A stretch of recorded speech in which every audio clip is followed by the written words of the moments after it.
What's going on, everyone? Jeremy here from the Quartering. An interesting couple of clips came out yesterday from the Joe Rogan show, including him absolutely blasting Justin Trudeau, as well as hosting a couple of guests yesterday that brought up his use of the word. I think it was Freddie Gibbs at the time. I think that's who it was. But it's the type of thing that just won't go away, and really, kind of the mainstream media doesn't want it to, because I've heard people say this. Somebody else, people in his circle have said it, but it's really not like that crazy. That like because the media doesn't have Trump anymore, he's like the new Trump. The guy that gets headlines. Look, I'm not going to lie. Like when I cover Joe Rogan, there are a lot of people that are interested in it. And he's an interesting guy, and he grabs clicks. But the media, there's enough interesting things to say about Joe Rogan without lying about him. And the media, when there's not a story for the day, I just don't make a video about something Joe Rogan did. But what the mainstream media does is they just make up stuff. And they go and create the news. That's really what the modern day news is. They're not reporting the news. In many cases, they're creating it. And that's why I don't trust anybody. And by the way, again, that goes for both sides of the aisle in terms of mainstream news. Even local news, local news seems to be the most trustworthy, but, whether or not there's a new swing set getting put into town somehow isn't the same kind of, there's the scuttlebutt of the local neighborhood, but then there's also kind of this big looming picture of everything else going on right now. And we're going to get into the full story after a super quick word from this video sponsor. Huge shout out to this video's sponsor, Established Titles. Established Titles is a project based on a historic Scottish custom where landowners are referred to as lairds or lords and ladies in English. They allow people to buy as little as 1 square foot of dedicated land so they can call themselves a lord or a lady officially. In return, they commit to plant a tree with every order and protect the beautiful, pristine woodlands of Scotland. Established Titles makes an absolutely amazing gift, and a person could officially get their name changed on documents. Their title pack gives you at least 1 square foot of dedicated land on a private estate and an official certificate with a crest. Established Titles is currently having a really big sale just for you, my subscribers. You can get an additional 10% off any purchase you make with the discount code TheQuartering. So click the link below, go to establishedtitles.com/TheQuartering and use promo code TheQuartering to save an extra 10% today. Now, there's an article written yesterday, first about Joe Rogan slamming Justin Trudeau for freezing protesters' assets. And this article, was written by somebody who I can read. Joe Rogan commented on the Trudeau government's use of the Emergencies Act and the new powers that were announced by the Deputy Prime Minister, Christina Freeland, that include the ability to freeze bank accounts sans liability. The comments were made during an episode with comedian Brian Moses and rapper Freddie Gibbs. Where he was discussing human tendencies to drift toward more control in government. People like to control people, he said. It doesn't matter if they're Russian, Chinese, or American. Take a look at what's going on in Canada. They froze the assets of all those people who were contributed to the truckers who were trying to protest. What were they doing? They froze assets. They froze the people's assets. I don't know if they released them, he said, to the disbelief of his guests. Canada's a democracy, right? Asked Brian Moses. Running things and ruling over people's got to be very complicated, Rogan continued, saying that it was a normal human impose for the government to tell people to shut the F up. We're going to impose this. We're going to impose this law. We're going to keep this law. We're not going to be able to do that. And the people that voted with him, you're not supposed to give people new powers. The amount of powers they have is enough. These people are supposed to be, these powers are supposed to be reserved for Terrys and awful people trying to overthrow the government, not people who are protesting. You have to be able to tolerate a certain amount of protesting. There has to be discourse, because otherwise you're going to make new laws to make your life convenient and easy. Well, that's how you end up as a totalitarian, really. Here in the United States during the Summer of Love, we all remember so well. A lot of the mainstream, particularly on the left, kept calling everything fiery but mostly peaceful, while everyone around the situation could see that these lunatics were burning down cities. That is not protesting. So, to enforce some level of enforcement on the streets during that, I literally have no problem with that. But if people are just annoying you, like beeping their horns or gathering peacefully and literally not doing those things, it's funny to how we watch the mainstream media kind of equate like how differently they covered the two things. Like here we have videos like in Kenosha, Wisconsin, where these clowns burn down city blocks and car dealerships and things like that. And CNN was calling it fiery but mostly peaceful, and then reporting on a couple of trucks beeping their horns as like the worst thing ever. I literally saw an article in Canadian news from this soy-infused individual who is suffering from PTSD from ghost honks. I'm not kidding you. He was talking about how he still hears the honks in the night, and it's ruined his life.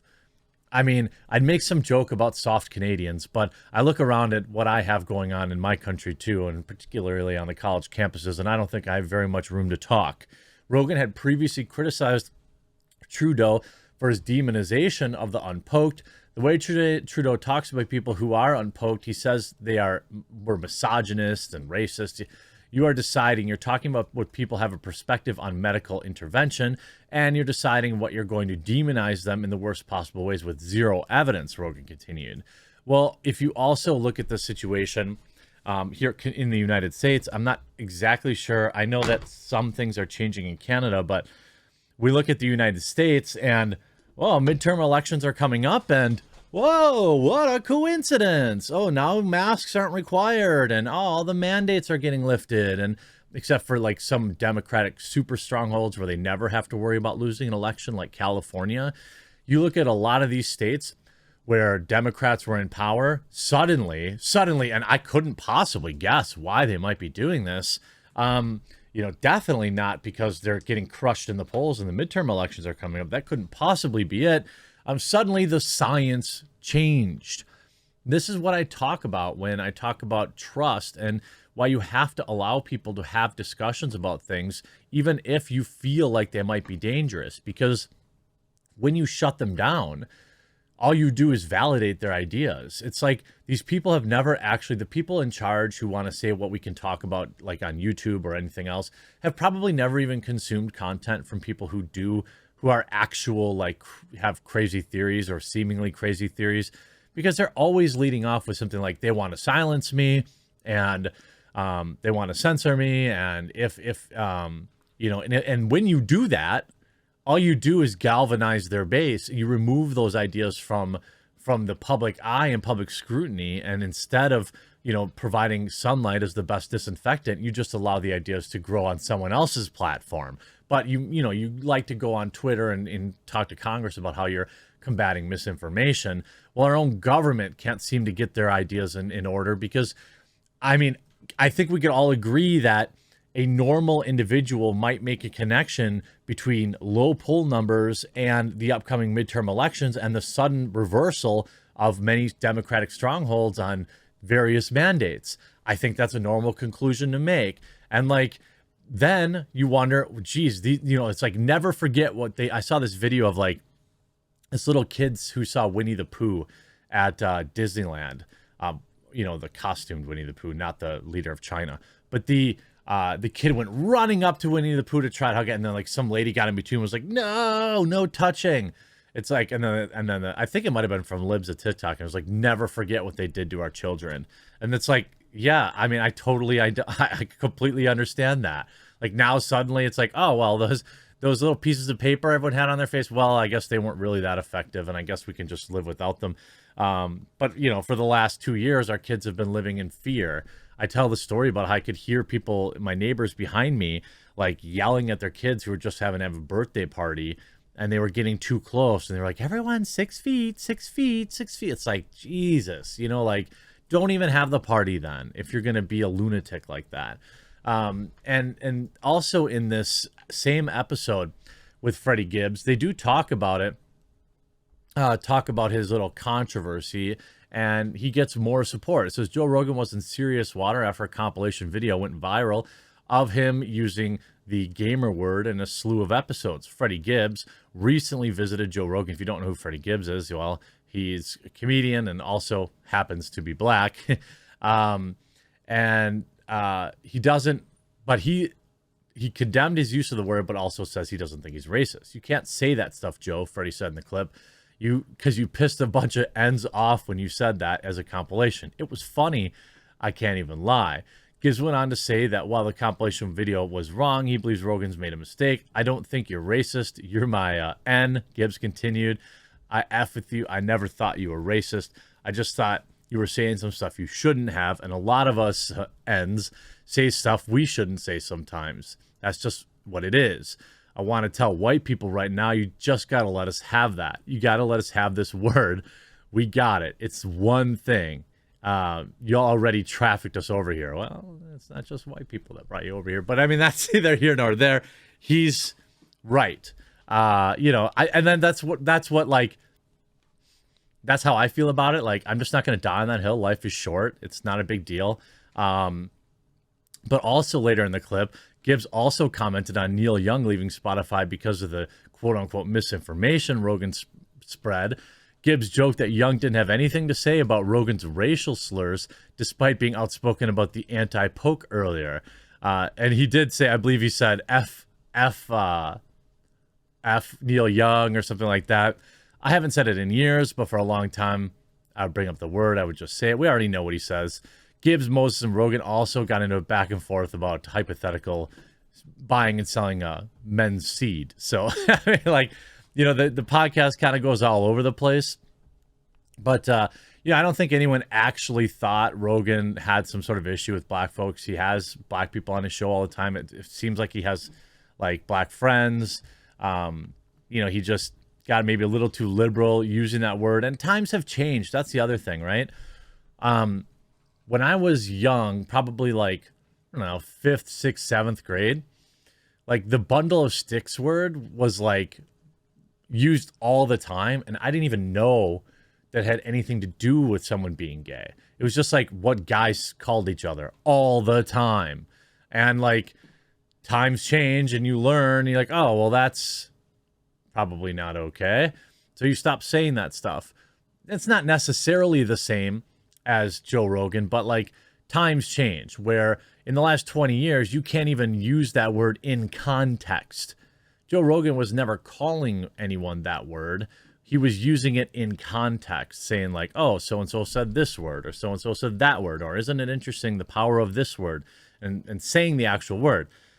Over the past 20 years, times have changed and suddenly you can't even do that. Like the rule is now, if you're white, you can't say that word, even in context. Now, we can push back and say, well, that's stupid. I'm not going to do that. That's fine. But to me, it's just not a hill I want to die on. It's just not that important to me. But, times change. And I don't think Joe did anything real wrong. I don't think he had anything to apologize for, but I understand why he did. It's been an interesting ride to watch things go with Joe. And I look forward, by the way, it was also reported that he is definitely returning to the MMA. The next event, Dana White announced he will be working. So nothing. I think we'll never really know why he took that one off, but it seems like he's coming back. So that's a good thing too. Hope you enjoyed this video. We'll talk to you again real soon.